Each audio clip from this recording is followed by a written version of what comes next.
విద్యాశాఖలో సమగ్ర శిక్ష అభియాన్ ఉద్యోగులుగా పనిచేసిన 19,000 మంది సమగ్ర శిక్ష ఉద్యోగులను రెగ్యులరైజ్ చేయాలని, కనీస వేతనం ఇవ్వాలని, ప్రతి ఉద్యోగికి జీవిత బీమా, ఆరోగ్య బీమా, 10 లక్షలు బీమా సౌకర్యం కల్పించాలని డిమాండ్ చేస్తూ సిద్దిపేట కలెక్టరేట్ ముందు సమగ్ర శిక్ష ఉద్యోగులు రిలే నిరసన దీక్షలు చేపట్టారు. హన్మకొండ వద్ద ధర్నా చేసిన సమగ్ర శిక్ష ఉద్యోగుల వద్దకు పీసీసీ హోదాలో రేవంత్ రెడ్డి వచ్చి మీ సమస్యను చాయ్ తాగే సమయంలో పరిష్కరిస్తామని హామీ ఇచ్చి మర్చిపోయారన్నారు. ముఖ్యమంత్రి ఇచ్చిన మాట నిలబెట్టుకుని సమస్యలు పరిష్కరించాలని కోరారు. 3 రోజుల నిరసన దీక్షల అనంతరం సమస్య పరిష్కారం కాకపోతే నిరవధిక దీక్షలు చేస్తామని వారు ప్రభుత్వాన్ని హెచ్చరించారు. కనీస వేతనం ఇవ్వకుండా సమగ్ర శిక్ష అభియాన్ ఉద్యోగస్తులందరికీ శ్రమ దోపిడీకి ప్రభుత్వం గురి చేస్తుందన్నారు. ప్రభుత్వం నిరంకుశ వైఖరి నశించి అందరినీ రెగ్యులర్ చేయాలని వారు డిమాండ్ చేశారు. సమగ్ర శిక్ష ఉద్యోగులు నిరసన చేస్తున్నప్పటికీ ప్రభుత్వం వారి సమస్యల గురించి పట్టించుకోకపోవడం దారుణమన్నారు. బాలకిషన్ జేఏసీ సిద్దిపేట జిల్లా అధ్యక్షుడు. అయితే మేము గత సంవత్సరము 20 రోజుల్లో చేసినటువంటి ఉద్యమానికి మరి గౌరవ పీసీసీ అధ్యక్షులు గతంలో మరి వరంగల్కి వచ్చి మీ సమగ్ర శిక్షలో ఉన్నటువంటి అందరికి కూడా ఖచ్చితంగా రెగ్యులరైజ్ చేస్తాం, మీ సమస్యలు మా దృష్టిలో ఉన్నాయని చెప్పి మాట్లాడడం జరిగింది. సారు అన్నటువంటి విషయాల్లోనే ఈరోజు మేము ఈ దీక్షలో కూర్చోవడం జరిగింది 3 రోజులు.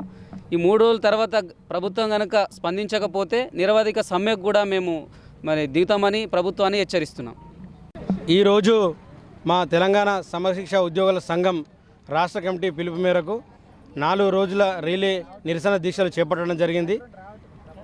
6, 7, 8, 9 4 రోజులు ఈ నిరసన దీక్షలకు మా కమిటీ పిలుపు ద్వారా మేము సిద్దిపేట జిల్లాలో ఈ కార్యక్రమానికి పూనుకోవడం జరిగింది.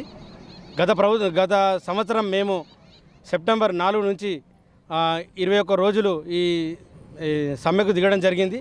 అప్పుడు గత ప్రభుత్వం హామీ ఇచ్చి మమ్మల్ని మోసం చేయడం జరిగింది.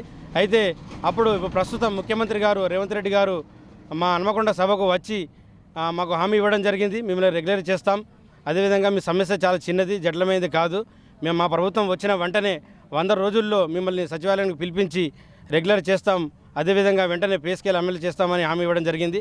మేము గత సంవత్సరం నుంచి ఇప్పటి వరకు మొన్న సంవత్సరం కూడా పూర్తి కావడం జరిగింది. ఈ సంవత్సర కాలంగా మేము ప్రతి ఒక్కరిని మంత్రులను, ఎమ్మెల్యేలను, సీఎం గారిని కూడా కలిసి మా యొక్క వేదనను వాళ్ళకి చెప్పడం జరిగింది.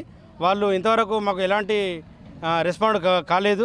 మేము నవంబర్ 18 తారీఖు రోజు మాకు ప్రభుత్వం న్యాయం చేస్తలేదని చెప్పేసి నవంబర్ 18 తారీఖు రోజున సమ్మె నోటీస్ ఇవ్వడం జరిగింది. మా విద్యాశాఖ ప్రిన్సిపల్ సెక్రటరీ గారికి, అదేవిధంగా ఎస్పీ గారికి ఇవ్వడం జరిగింది. మా యొక్క ఆవేదన ఎవరు అర్థం చేసుకుంటలేరు. మేము గవర్నమెంట్ ఉద్యోగి ఏ విధంగా అయితే రిక్రూట్మెంట్ అవ్వడం జరిగిందో మేము కూడా అదేవిధంగా రిక్రూట్మెంట్ కావడం జరిగింది.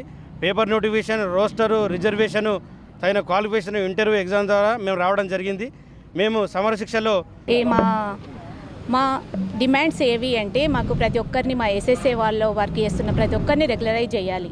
ఏదైతే సీఎం గారు మాకు ఇచ్చిన హామీ ఏదైతే ఉందో అందరినీ తన మాట ప్రకారమే మాకు అందరికీ రెగ్యులరైజ్ చేయాలని కోరుకుంటున్నాము. ఆ విధంగానే మాకు 2011లో సుప్రీంకోర్టు తీర్పిచ్చింది, సమాన పనికి సమాన వేతనము ఇవ్వాలని చెప్పింది. కానీ అది కూడా అమలు పరచడం లేదు.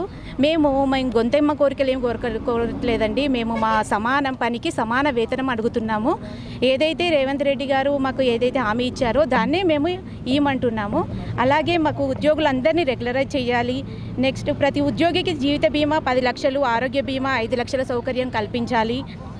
ఆ విధంగానే 61 సంవత్సరాలు నిండిన ఉద్యోగులకు 20 లక్షల రిటైర్మెంట్ బెనిఫిట్స్ ఇవ్వాలి. మరణించిన ఉద్యోగ కుటుంబాలకు 15 లక్షల ఎక్స్గ్రేషియా ప్రకటించాలని కోరుకుంటున్నాము. ఆ విధంగానే మాకు సీఎం పైన మాకు గౌరవం ఉంది, తను మాకు రెగ్యులర్ చేస్తారనే నమ్మకం కూడా ఉంది. ఆ విధంగానే మమ్మల్ని ఇంకా నిరవధిక సమ్మెకు పోకుండానే మాకు రెగ్యులరైజ్ ప్రకటిస్తారని ఆశిస్తున్నామండి.